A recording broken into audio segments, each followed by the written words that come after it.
আজি আন্তৰ্জাতিক নাৰী দিৱস। আজিৰ দিনটোতেই সমগ্ৰ দেশতে পালন কৰা হৈছে নাৰী দিৱস, যিটো সময়ত নলবাৰী জিলাৰ প্ৰায়বোৰ বিভাগেই নাৰীৰ দ্বাৰা চলিত হৈ আছে। সেই সময়ত নাৰী দিৱসৰ দিনাই আদৰ্শিত নাৰীসকলে বিভিন্ন সা সুবিধাৰ পৰা বঞ্চিত।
সবিতা দাস সতেমাৰি নলবাৰী হেৰি পৰে চুপা কি নলবাৰী জিলা সতেমাৰি গাঁও মঠৱাৰী ওচৰত ঘৰ 20 বছৰে হ'ল তাৰে আগতে কোনোবা আছে বয়স লৈ আহি আছে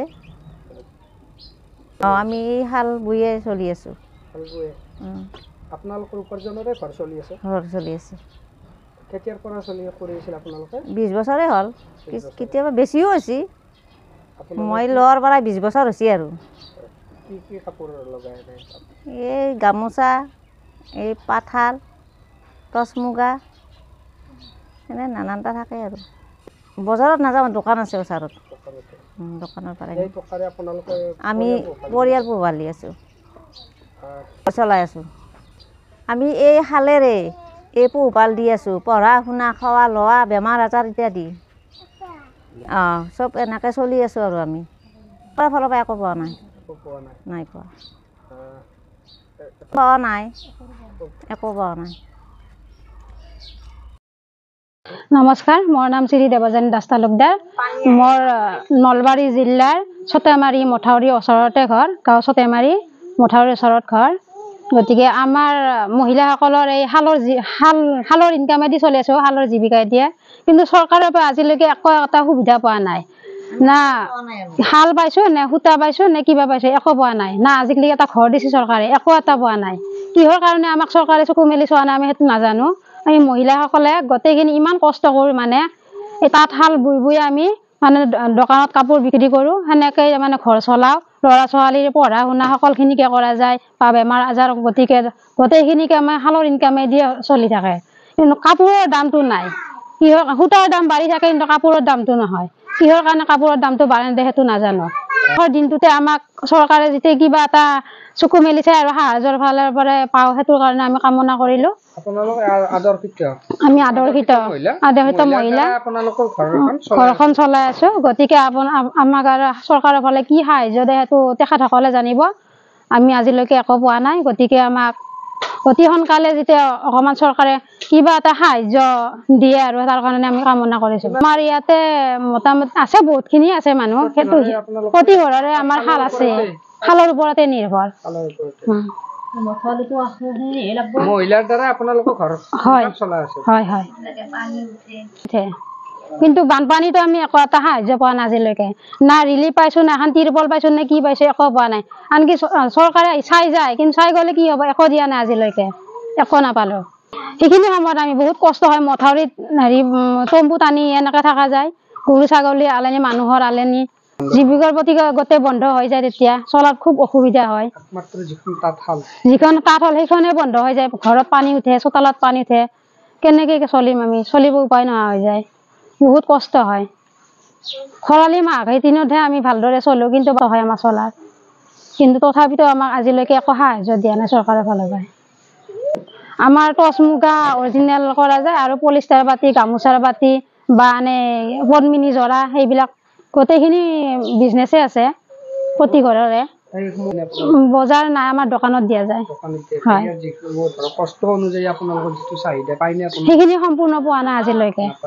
হয়, সূতাৰ দামটো বাঢ়ি থাকে কিন্তু কাপোৰৰ দামটো নাবাঢ়ে। হয়, তেখেতৰ পৰা কিছুমানে হাজিৰা কৰে, কিছুমানে হয়তো প্ৰাইভেট স্কুলত কাম কৰে, সেনেকৈ কিবাকে চলি থকা গৈছে আৰু। সেইখিনি আপোনালোকৰ?